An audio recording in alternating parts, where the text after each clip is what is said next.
Hello, it's Angela from Make Crypto Easy. And I thought I would go live on YouTube tonight. Usually I have a private Zoom call, but I thought let's have an experiment with YouTube. So what I'm going to do is just jump into my Zoom meeting and just make sure that anybody knows that we're on YouTube. So you can either watch it now or you can watch it later. But we've got a few interesting things to talk about tonight, in particular, all of the news. So, as I was just saying, instead of being live on our usual private Zoom call today, we're going to be live on YouTube. So I'm just going to drop this in the chat and come back to you on YouTube now. So let's see if I can do that. So what are we going to talk about tonight? Well, of course, everybody is talking about the fact that the sky is falling. And with all of these hash wars between fake Toshi and Bitcoin Judas or Jesus or whatever you want to call him, it's all a bit, a bit perplexing. So what are you going to do? Have you moved your crypto into stable coins? Are you using asset-backed tokens, security coins, or are you trading, or are you sitting tight? That's your call, of course. But I wanted to talk about some other news. Everybody's talking about ups and downs, etc. I wanted to talk to you about some other news. So part of that is that Litecoin's Franklin Richards says cryptocurrency will be institutionalized, and that's okay. Don't know what you think about that. So we're talking about not Charlie Lee from Litecoin, but we're talking about Franklin Richards. Now, Franklin Richards has worked tirelessly behind the scenes to keep the Litecoin banner flying. This was a bit of a story in CCN.com. It's all over the place as well, but I thought I would just run through this with you. So, Franklin Richards is founding director of the Litecoin Foundation. He's operator of Litecoin, COO of Zulu Republic, which is the blockchain company that develops a suite of products for Litecoin. Now, Litecoin is one of my favorites, I have to say. I have a lot of faith in Litecoin and in the team. But not many people know about Franklin Richards. If you look for him, doesn't come up much. He's not active on LinkedIn. He doesn't do many interviews, etc. So what's his role? How did he meet Charlie Lee? What are his views? And where does he see the future of the Litecoin silver to Bitcoin's gold? And he really doesn't like that opinion or expression, by the way.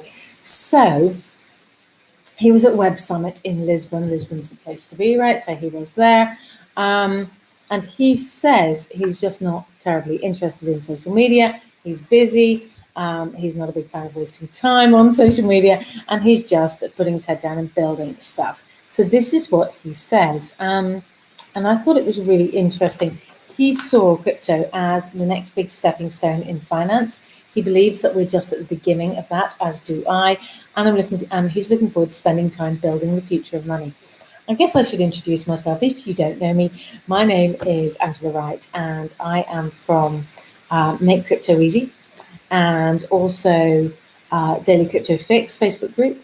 And I run Noosa Crypto here at Noosa, Australia. And I'm a member of the Sunshine Coast blockchain and a few other organizations as well. And my two big things really are risk mitigation and ethical wealth generation. That's what I believe in, and that's what I want to share with you as much as possible. So let's crack on with the rest of the news, if that's okay with you. So just back to this Litecoin story.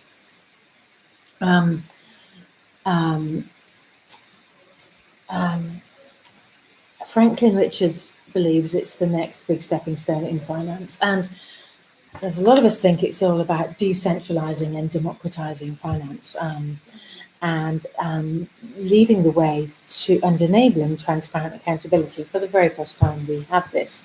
So he's actually from Nottingham in the UK. You can probably tell from my accent. I'm a UK girl as well, originally from Devon in the West Country of England, now living in sunny Australia. Why did he get involved in Litecoin?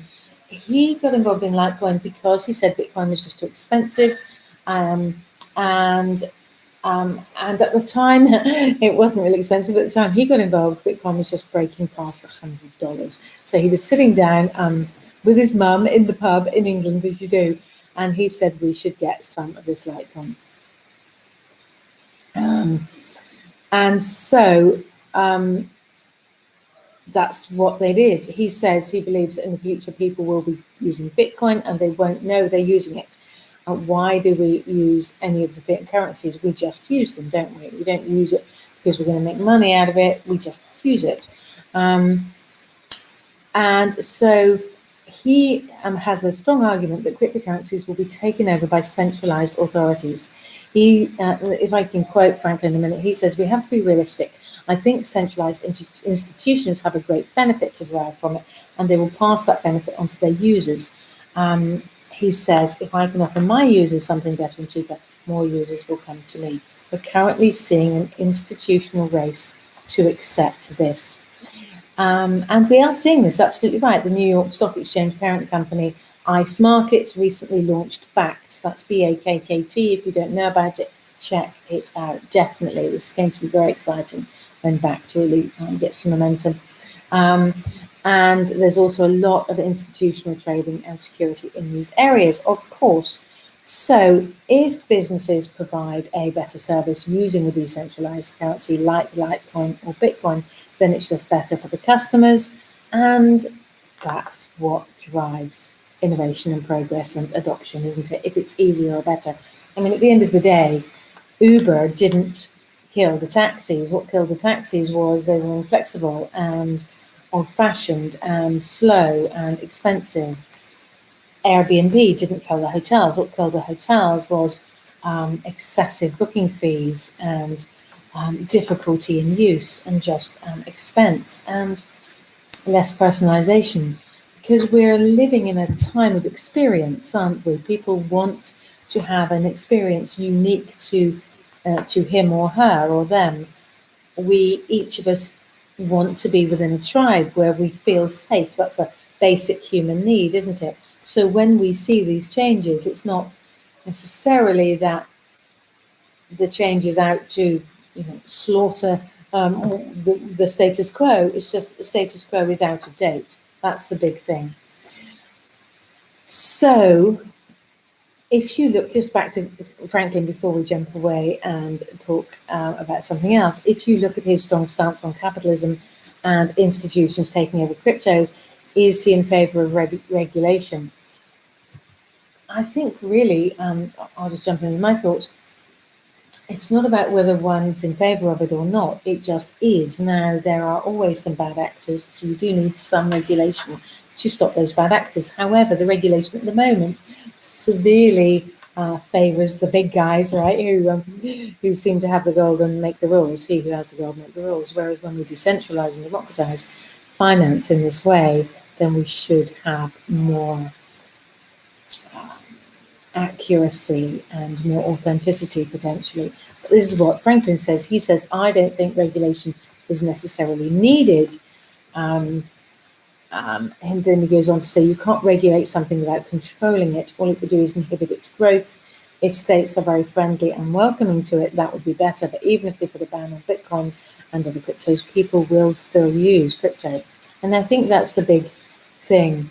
There's a saying, there's a bit of an old saying, you can take your country out of Bitcoin, but you can't take Bitcoin out of your country. And this is what we're seeing. In fact, just this morning, I was talking with somebody from Binance who works closely with NEM. And it's about that adoption, isn't it? It's about enabling the adoption. That's what really makes the big difference. And we're seeing it in Australia. Not quite as quickly as we're seeing it in Singapore, and not quite as quickly as we're seeing it in Malta. The Prime Minister of Malta and the Cabinet came absolutely out in favour of saying, we're going to be the blockchain island. Singapore are following suit. I would love to think that Australia will be the blockchain continent, but things are running a little bit more slowly there, but potentially faster than in the US or the UK or Europe. Not quite sure. We'll see who wins. And as for whether Litecoin will replace Bitcoin, so what Franklin says is, and I'll quote him, I think Bitcoin will always have its place as number one, at least for the foreseeable future. Part of it is the provenance. The brand is very strong. And he goes on to say, that's why I think people like Roger Ver and those who are big into Bitcoin Cash just say Bitcoin Cash, Bitcoin Cash, and they push the word Bitcoin because they know how strong that association is. And he says if they didn't have that association in its name, Bitcoin Cash would not be worth anywhere near its value currently, even with Roger and his billions backing to push and promote it. Well, aren't we seeing a bit of a war going on, aren't we? He says, Franklin says, Litecoin doesn't use the Bitcoin name. We never say it's Bitcoin 2. A lot of these things that have come out use this kind of hype. We like to stay away from using that terminology because it shows how dependent you are on being linked to something so much stronger. Litecoin stands on its own, and it has for a long time. When he's asked about Litecoin's main advantages, Franklin talks about lower fees, faster block times. But having faster block times means that those blocks are less secure because it takes 2.5 minutes to roll back a block rather than those 10 minutes. But he says Litecoin is very strong, it's my dinner going there, it's very much a complement rather than a competitor. Bitcoin will be number one for a very long time, but these two things will strengthen each other. We don't compete, we benefit, especially with the Litecoin network and atomic swaps. Now, if you want to read some more about what he goes on to talk about there in terms of Lightning Network and atomic swaps, I'm going to post this link into Daily Crypto Fix so you can see it there. But I wanted to jump on to another story that's just come out in the last 2 days. When people say crypto's too expensive, well, Binance, I was talking about Binance earlier, I was talking to somebody from Binance today, and Binance sent $600 million in Bitcoin for $7. So it just proves it's possible to move it. It's not too slow. It's not too expensive. So crypto exchange Binance has been moving Bitcoin funds to cold storage for the last couple of days, and such large transfers don't go unnoticed. So 2 transactions heading for Binance's cold wallet demonstrate both the power and the irony of the blockchain, says this report in another one in CNN. Actually, I'm really liking CNN at the moment for some things. So a transaction in a particular block was a transfer of just over $1 million, and they paid over $8 in fees. However, the other transaction was $600 million, and making it the largest unspent transaction output existing today. But it also illustrates the irony of Bitcoin transactions whose fees are not based on the amount transacted, but instead on the amount of computer resources required to store the information. So the second transaction just cost just over $7. Now, if you contrast that with traditional transaction movement, there is no banking product with the same security as a cold storage wallet. It's not connected to the blockchain via the internet. It can amount to having direct access to your money with no middlemen. So again, really interesting story. I'm just going to jump straight on to something else though. In Bitcoinist, now I'm in sunny Australia. We don't need any heat here. However, we were looking at doing a bit of farming that is requiring a bit of heat. And so I was sort of investigating that the other day, but certainly back in the old country, back in the UK, it's now getting pretty flippin' nippy, and in the US and Europe and other parts of the world as well. So there's a story, again 2 days ago, about heating your home or business with a mining rig.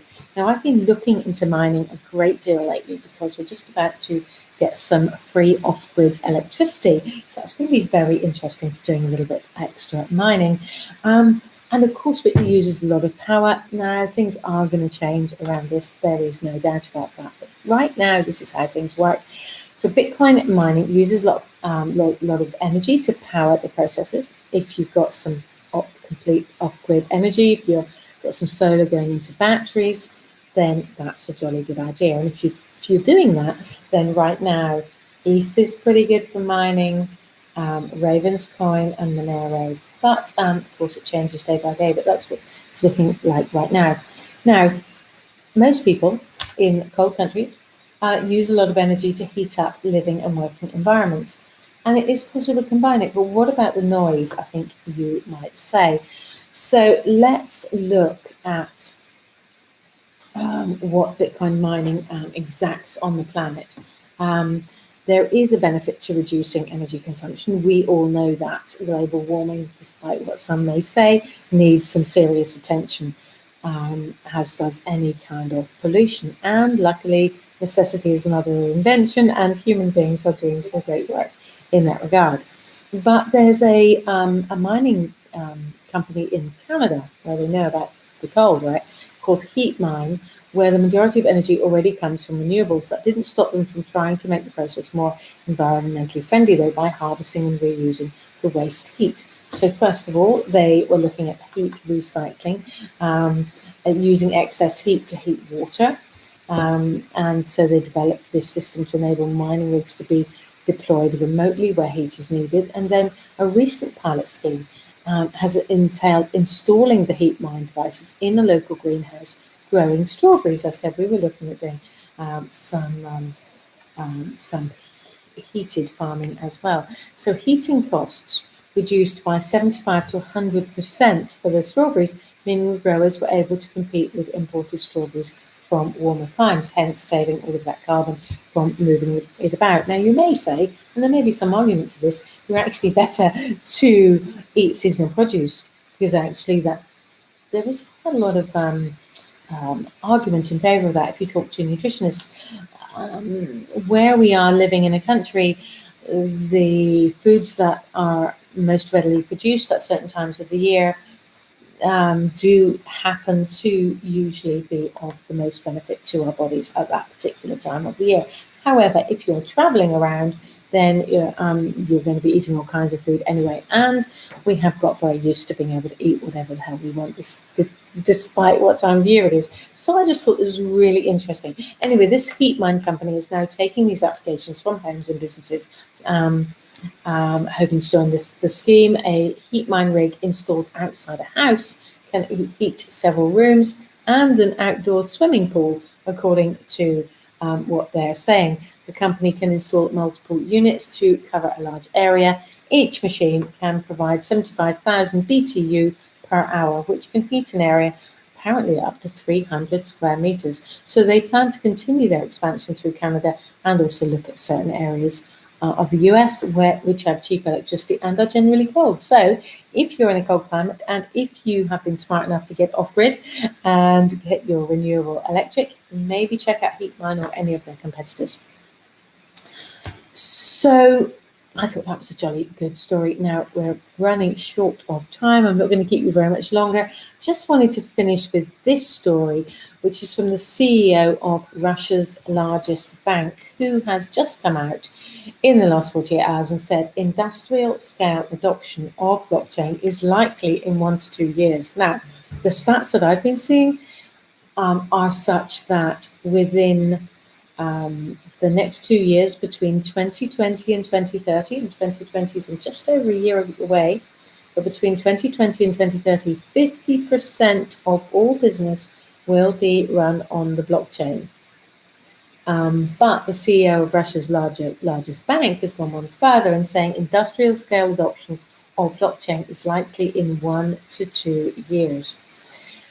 That's the prediction of Herman Gref, anyway, who's the CEO of Sberbank, Russia's largest bank and the third largest bank in Europe. He is saying that blockchain has moved beyond theory and is ready to be put into practice. Well, we know it is in practice. Recently, there were transactions for both oil and grain on the blockchain. And what does that mean? Well, it can mean you don't need the USD, you don't need an army of banks and lawyers, and there is no room for organised crime to get their dirty little paws in it because it is immutable. The information is immutable. So Gref is saying that blockchain will be commercial in 2019, which is literally just around the corner in a matter of days. He reaffirmed the outlook that he detailed back in February last year when he predicted that blockchain will be commercial in 2019. He has a special working group headed up by Russia's Deputy Prime Minister, exploring the plausible deployment of blockchain technology across, quote, virtually all industries, unquote, in Russia. So that is a very interesting story. I think he's been a very vocal opponent of the Russian government's crackdowns on virtual currencies. He says crypto is a great technology. So yet more bullishness for progress and for blockchain progress. That's where I wanted to end with you today. I wanted to try and be on for 20 minutes, and we have done that. So thank you so much for jumping on with me. I hope that's been helpful. Do jump into Daily Crypto Fix Facebook group if you want to check out any of those links. I'll be sharing them with you with a few other things. There is minimum but quality information inside Daily Crypto Fix. That's what it's called, Daily Crypto Fix. And if you want to know some more, then you might want to consider joining us with Make Crypto Easy and our VIP trading group and our VIP airdrop group as well, if you feel like it. Anyway, this is Angela. That was my dinner gong earlier. I'm going to leave you now. Good luck in this volatility. It is definitely possible to be trading during these times. Tell you what, I'll just finish off with a couple of thoughts for you. None of this is financial advice. Do your own research. But here are some thoughts.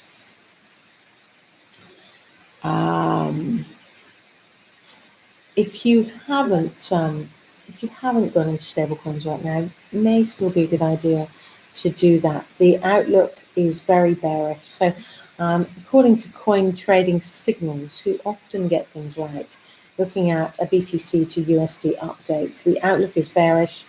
And I'll quote here, finally, BTC has broken the 6,000 psychological support, which was held throughout 2018. The next psychological support is 5,000 USD. BTC USD is trading below the 50, 100 and 200-day simple moving average, suggesting a strong bearish bias. Nothing new, you may say. I knew that. Technical indicators are in negative territory, suggesting more losses ahead. After the dump, RSI went under 20. We were in a way oversold condition, but it's not helping Bitcoin bounce back. Support is turned into heavy resistance. Those holding alts can sell at break-even price or book 10% loss. If Bitcoin breaks 5,000 support, then 4,300 potentially has good support. So not good news. Where were some other trades? Mining Hamster was talking about BTC to Strat with some up signals there. ETH to Strat, ETH to DLT, BTC to ENJ, ETH to ENJ, USDT to BCHABC, BNB to BLZ. So there's a whole heap of potential trades that you might just like to consider and use this information to reinforce your own thoughts. But that's what our MCE, our Make Crypto Easy Trusted Signals VIP group, is all about. We've got some really great information there all of the time. But ultimately, do your own research and enjoy the ride. That's the main thing, isn't it? You have to be able to enjoy the ride. This is Angela from Make Crypto Easy, and I will see you next time. Thank you very much for being with me. Bye for now.